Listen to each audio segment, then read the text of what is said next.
पाठ 7। मेरी यूरोप यात्रा। ये मेरी पहली विदेश यात्रा थी। मैं यहाँ भी उन लोगों के संसर्ग में न पड़ा जो विदेशी ढंग से रहते और खाते पीते हैं। जाने से पहले एक दिन सच्चिदानंद सिंह ने मुझे अपने यहाँ अंग्रेजी ढंग से मेज पर खिलाया था। मैंने कांटा, चम्मच आदि का इस्तेमाल देख लिया था। इत्तेफाक से जहाज पर मेरे कमरे में एक पारसी सज्जन थे। वे विदेश सैर करने के लिए जा रहे थे। उनसे तो जान पहचान हो गई, पर दूसरे कोई मुलाकाती उस जहाज में नहीं थे।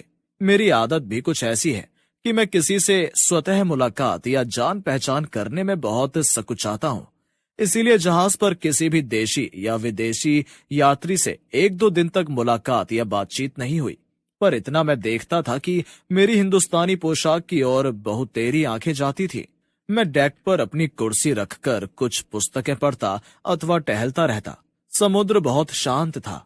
रास्ते में मुझे ऐसा मालूम हुआ कि जब तक जहाज स्वेज नहर से गुजरता है तब तक थॉमस कुक कंपनी की ओर से प्रबंध रहता है कि यदि कोई मुसाफिर चाहे तो मोटर द्वारा जाकर कैरो नगर और उससे थोड़ी दूरी पर स्थित स्फिंक्स को देखकर आ सकता है।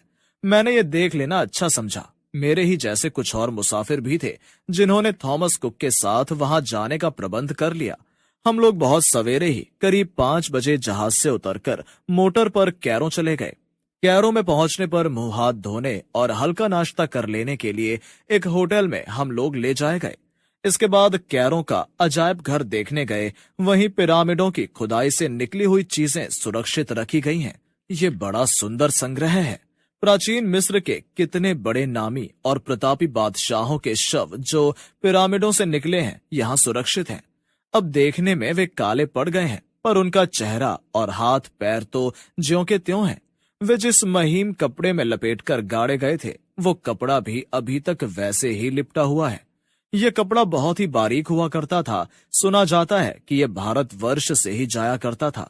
उन दिनों वहां के निवासियों का विश्वास था कि आराम के सभी सामान यदि शव के साथ गाड़ दिए जाएं तो परलोक में भी उनसे वो आराम पा सकता है। इसी विश्वास के अनुसार पिरामिडों के अंदर शव के साथ सभी आवश्यक वस्तुएं गाड़ दी जाती थीं। पहनने के कपड़े, गहने, बैठने के लिए चौकी आदि, खाने के लिए अन्न, श्रृंगार के सामान, सवारी के लिए रथ और नावें भी। वे सभी चीजें एक से एक अच्छी बनी हैं, जिनसे जान पड़ता है कि उस समय सभी लोग सोने का व्यवहार जानते थे। सुना है कि इसी प्रकार की खुदाई से मोहनजोदाड़ो में जो गेहूं निकला वो बो देने पर उग गया। जादूघर के संग्रह और विशेषकर प्रतापी राजाओं के शव देखकर मनुष्य के जीवन की अनित्यता साफ साफ दिखने लगी। ऐसे दृश्य देखकर ये मालूम होने लगता है कि हम जो कुछ अपने बड़प्पन के मद में करते हैं वो सब कितना तुच्छ और अस्थायी है। जिन बादशाहों के संबंध में कहा जाता है कि उन्होंने अपने जमाने में बहुत जुल्म किया था, उनके शव उसी तरह आज भी पड़े हैं। जो विशेष करके वहां का इतिहास नहीं पढ़ता उसे उनके नामों तक की खबर नहीं है। मैंने कुछ चित्र खरीदे। यद्यपि अजायब घर का सफर बहुत अच्छा रहा, तथापि मेरे दिल पर क्षणभंगुर जीवन की आसारता का गहरा असर पड़ा। मैं वहां से उदास ही निकला। दोपहर का भोजन करके हम लोग कुछ दूर तक मोटर पर पिरामिड देखने गए। एक स्थान पर पहुंचकर मोटर छोड़ देनी पड़ी। ऊंटों पर सवार होकर पिरामिडों तक जाना पड़ा। मेरे लिए ऊंट की सवारी बिल्कुल नहीं थी। पिरामिडों को नजदीक जाकर देखा। वे बहुत ऊंची चौखटी इमारतें हैं। हमारे देश में ईंटों का पजावा जैसे बनता है, वैसे ही ये पत्थरों के बड़े बड़े चौरस किए हुए टुकड़े से बने हैं। पजावे की तरह ही नीचे की चौड़ाई ज्यादा है, जो ऊपर की ओर कम होती गई है। ईंटों का पजावा तो छोटा होता है, ये बहुत बड़े और ऊंचे हैं। मेरा अनुमान है कि इसकी एक ईंट शायद 4-5 हाथ लंबी होगी। इसी के अनुसार इसकी चौड़ाई और मोटाई भी होगी।